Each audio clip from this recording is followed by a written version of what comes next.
The obedient mob is the most toxic political movement that we have ever witnessed in this country.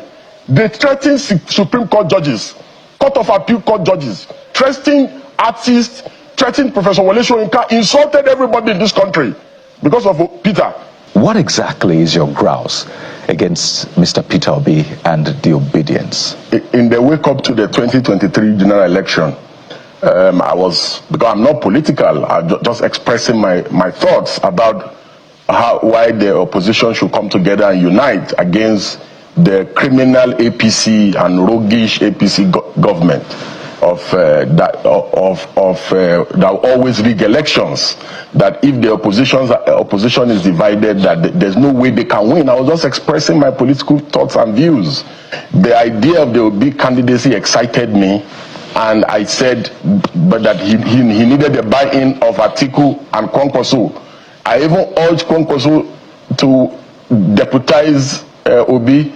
I urged Atiku to step down for Peter Obi, and all that. So in the process of that analysis, just expressing my views, I also said the fact that Atiku has been running for president in perpetuity, that he cannot continue to run. I was just expressing my views as a Nigerian.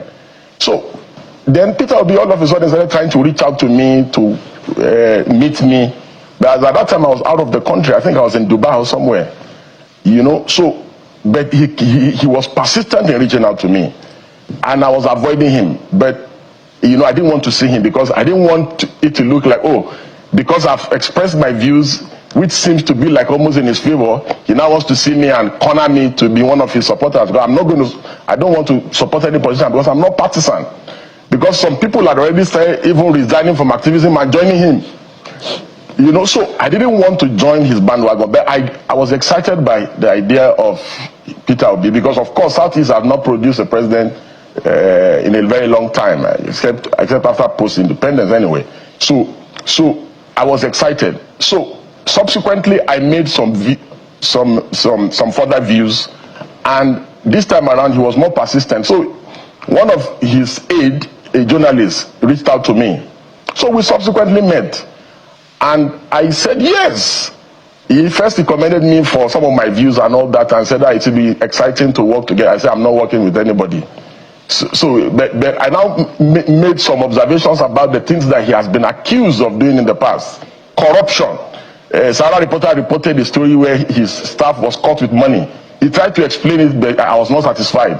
Then I also raised the issue about these issues of him using state resources in Anambra to invest in his family business.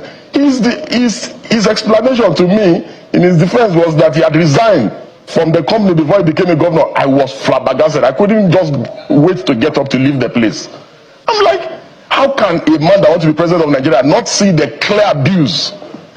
You understand? That he has abused his office to do such a thing. He was justifying it. He didn't see anything wrong in it.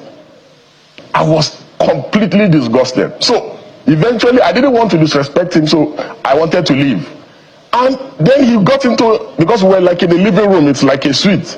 Then he got into a room and said, please, he's coming. That he wants to go inside the room and he has something for me. So he brought one envelope or something like that. And said, no, this is just a small thing, it's just for coming, blah, blah, blah. I said, I laughed. I said, that means you don't know me. I said, and you are friends with Mimiko, former Governor Mimiko and others. There are people that was close to you, you'll have asked them about me. If we do anything, it's because of conviction. It's even me that will bring out of my money and support you. So he kept insisting that it's not like that, it's not what I'm thinking. I said, God forbid, I left. So, however, I never revealed what happened to anyone. So I remember vividly, he went to, was it Egypt, to inspect some power something. At the peak of the Ekiti election, when his candidate in the Labour Party was running. So I criticized and said, you should be in Ekiti and not in Egypt.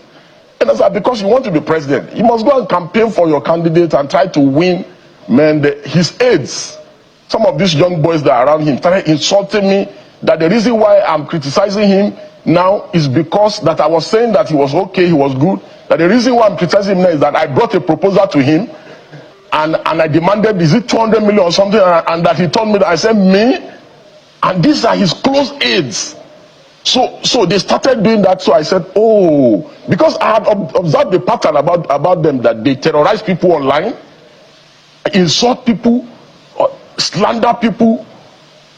His mob, his obedient mob, were practically uncontrollable during the last election.